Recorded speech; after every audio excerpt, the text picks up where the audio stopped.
वाणी के दिल में अरमान के लिए नफरत अब इतनी गहरी हो चुकी है कि उसका हर कदम सिर्फ एक ही मकसद की तरफ बढ़ रहा है, अभीरा के आंसुओं का हिसाब लेना।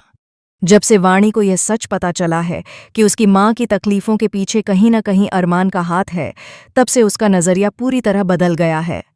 पहले जहां वह दुनिया को मासूम नजरों से देखती थी, अब वही आंखें सवालों और गुस्से से भर गई हैं। अभीरा ने हमेशा अपनी बेटी को हर दर्द से बचाकर रखा, लेकिन किस्मत ने जैसे ठान लिया है कि माँ बेटी की जिंदगी को बार बार परखे।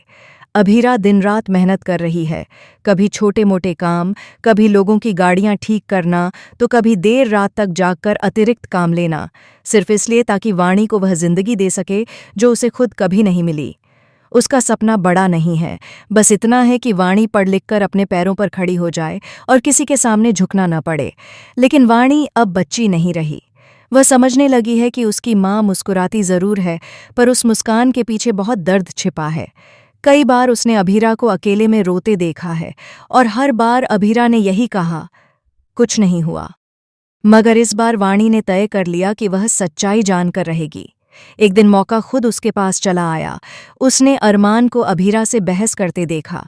शब्द ज्यादा तेज नहीं थे, लेकिन उनमें छिपी तल्खी साफ महसूस हो रही थी। उसी पल वाणी के मन में अरमान की छवि टूट गई। उसे लगा, यही वह इंसान है जिसने उसकी माँ की जिंदगी को मुश्किल बना दिया। गुस्से में लिया गया फैसला अक्सर सोच समझकर नहीं होता, और वाणी ने भी बिना ज्यादा सोचे अपने दोस्तों के साथ मिलकर अरमान की गाड़ी का पंचर कर दिया।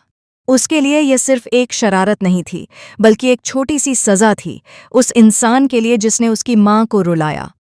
उधर अरमान हैरान था। उसे समझ ही नहीं आ रहा था कि अचानक उसकी गाड़ी का पंचर कैसे हो गया। सड़क के बीच खड़ी गाड़ी और बढ़ती परेशानी ने उसे मजबूर कर दिया कि वह पास के गैरेज से मदद ले।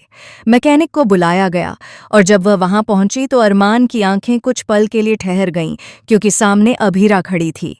दोनों के बीच एक अजीब सी खामोशी छा गई, जैसे वक्त कुछ पल के लिए रुक गया हो। कितनी ही बातें थीं जो कही जा सकती थीं, लेकिन दोनों ने खुद को काम तक सीमित रखा। अभीरा ने बिना नजर मिलाए गाड़ी ठीक करनी शुरू कर दी, और अरमान भी चुपचाप खड़ा रहा। दूर खड़ी वाणी यह सब देख रही थी। उसे समझ नहीं आ रहा था कि उसकी माँ इस इंसान के सामने इतनी शांत क्यों है। क्या यह सिर्फ एक पुरानी पहचान है, या कोई ऐसा रिश्ता जिसे उससे छिपाया गया है? अभीरा की जिंदगी में एक और मोड़ तब आया जब उसने वाणी के स्कूल एडमिशन के लिए पैसे उधार लेने का फैसला किया। कागजों का ढेर उसके सामने रखा गया, और जल्दी में उसने बिना पढ़े ही साइन कर दिए। उसे लगा, यह बस एक औपचारिकता है, लेकिन हर साइन के साथ वह अनजाने में एक ऐसे जाल में फंसती जा रही थी जिसका असर आगे चलकर उसकी जिंदगी हिला सकता था। वाणी को जब हॉस्टल भेजने की बात हुई तो उसका दिल बैठ गया। वह अपनी माँ से दूर जाने की कल्पना भी नहीं कर सकती थी। उसने साफ कह दिया, मुझे कहीं नहीं जाना। मगर अभीरा जानती थी कि कभी कभी बच्चों के बेहतर भविष्य के लिए माँ को कठोर बनना पड़ता है। इसी स्कूल में मायरा का भी एडमिशन होना था। मायरा आत्मविश्वासी, तेज और थोड़ी जिद्दी लड़की थी। पहली मुलाकात में ही दोनों के बीच हल्की सी नोकझोंक हुई, लेकिन हालात ऐसे बने कि धीरे धीरे वे बात करने लगीं। ऐसा लगा जैसे एक नई दोस्ती जन्म ले रही है, पर हर दोस्ती की नींव सच्चाई पर टिकी हो, यह जरूरी नहीं। एक दिन मायरा को पता चला कि मुक्ति असल में वाणी है, एक ऐसा नाम जो किसी वजह से बदल दिया गया था। यह बात उसके मन में शक पैदा करने लगी। उसने सोचना शुरू किया कि आखिर पहचान क्यों छिपाई गई। जब अभीरा स्कूल आई और मायरा ने उसके चेहरे पर वह बेचैनी देखी, तो उसके मन के सवाल और गहरे हो गए। दूसरी तरफ अरमान का वहां आना जैसे कहानी को और उलझाने लगा। हालात तब बिगड़ गए जब सबके सामने अभीरा को अपमानित किया गया। शब्द शायद बहुत तेज नहीं थे, लेकिन उनमें मौजूद तिरस्कार किसी थप्पड़ से कम नहीं था। वाणी यह सब सह नहीं पाई।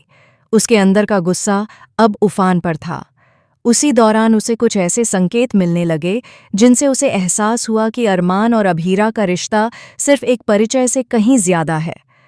यह एहसास उसके मन में दबे पुराने दरवाजों को खटखटाने लगा। वाणी को अपने बचपन की ज्यादा बातें याद नहीं थीं। उसकी यादें जैसे धुंध में लिपटी हुई थीं। लेकिन कुछ दृश्य, एक आवाज, एक एहसास, एक अधूरी सी तस्वीर अब धीरे धीरे साफ होने लगी।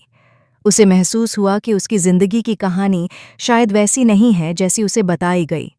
अभीरा यह बदलाव देख रही थी।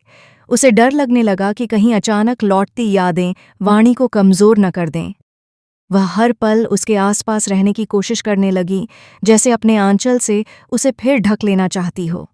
मगर वाणी अब सच से पीछे हटने वाली नहीं थी।